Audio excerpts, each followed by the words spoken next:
গ্রেফতার করো লাফিকুল ইসলাম হত্যাকারী গ্রেফতার করো সিবিআই নামক তদন্তের ভেকাবাউনা বন্ধ করো ABMSU long live ABMSU long live Assam সরকার হাই হাই এবিএমসুর প্রাক্তন সভাপতি হত্যাকারী গ্রেফতার কৰিব নোৱাৰে অসম চৰকাৰ হাই হাই 2017 চনৰ 1 আগষ্ট তাৰিখে আমাৰ প্ৰয়াত সভাপতি সৈয়দ লাফিকুল ইছলাম আহমেদক কোকৰাঝাৰ তিতাগুৰিত 12 জন গুলীয়াই হত্যা কৰা হৈছিল।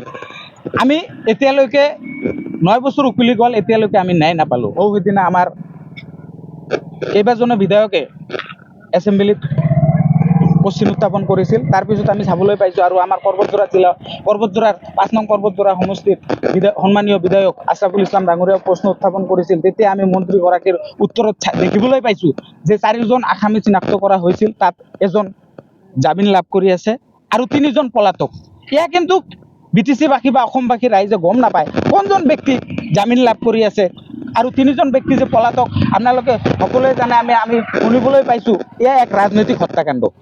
কিয়নো আমাৰ সন্দেহ এতিয়ালৈকে হয় যে আৰু এইটো কনফাৰ্ম যে এইটো ৰাজনৈতিক হত্যাকাণ্ড, নহ'লে 9 বছৰ উকলি গ'ল। CBI চাৰ্জশ্বিট দাখিল কৰিলে, ইয়াৰ পিছতো আমাক দোষী কৰায়ত্ব কৰিব নোৱাৰিলে। সেই হিচাপত আমি দাবী উত্থাপন কৰিছোঁ আৰু অতি সোনকালে এই 3 বা 4 জন ব্যক্তিক আইনৰ আওতাত আনি দৃষ্টান্তমূলক শাস্তি দিব লাগে। সেই হিচাপে আমি পৰ্বতজোৰা জিলা সমিতিয়ে কেন্দ্ৰীয় সমিতিৰ নিৰ্দেশ মৰ্মে আজি বিক্ষোভ কাৰ্যসূচী ৰূপায়ণ কৰিলোঁ।